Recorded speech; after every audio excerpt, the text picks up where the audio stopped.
என்ன எப்படி எளிய முறையில பெருக்கலாம் 3 முறை இருக்குது. நீ எது வேணுமோ அந்த முறையை பயன்படுத்திக்கொள்ளாங்க. புரியுதா? இப்ப கவனி, இப்ப இந்த 5 நமக்கு தேவையில்லை. நேற்று ஒரு இலக்கணால எப்படி பெருக்கணும்னு சொல்லி கொடுத்த ஞாபகம் இருக்கா? அதே முறைதான். 3 2 என்ன 4 2 அடுத்தது எதால பெருக்கிக்கணும்? 5ஆல 3 5 15 எங்க போடணும்? இங்க போடணும். புரியுதா? அடுத்தது 4 5 20. இது எப்படி போடுறதுன்ற ஒரு குழப்பம் வரும். நல்லா கவனி. இந்த மூளை விட்ட மாதிரி வருது. அப்படி இந்த டயகனலுக்கு நேரா வரணும். வந்துருச்சுன்னா கரெக்டா வரும். 5 கூட்டினா 6 1 8 2 கூட்டினா 10க்கு மீதி என்னது?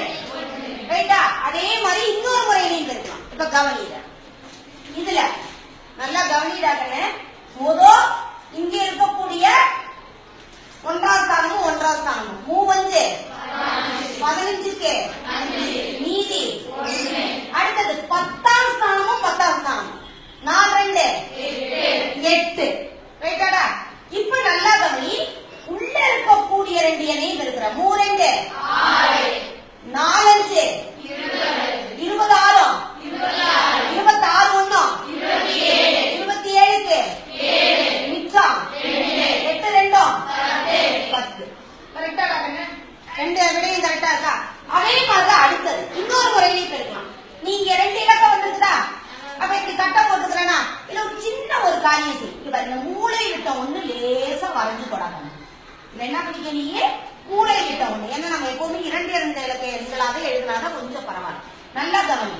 4 2 என்ன 8 0 8 4 5 20 3 2 0 6 3 5 கொஞ்சம் கூட்டுறத கரெக்டா கூட்டணும்.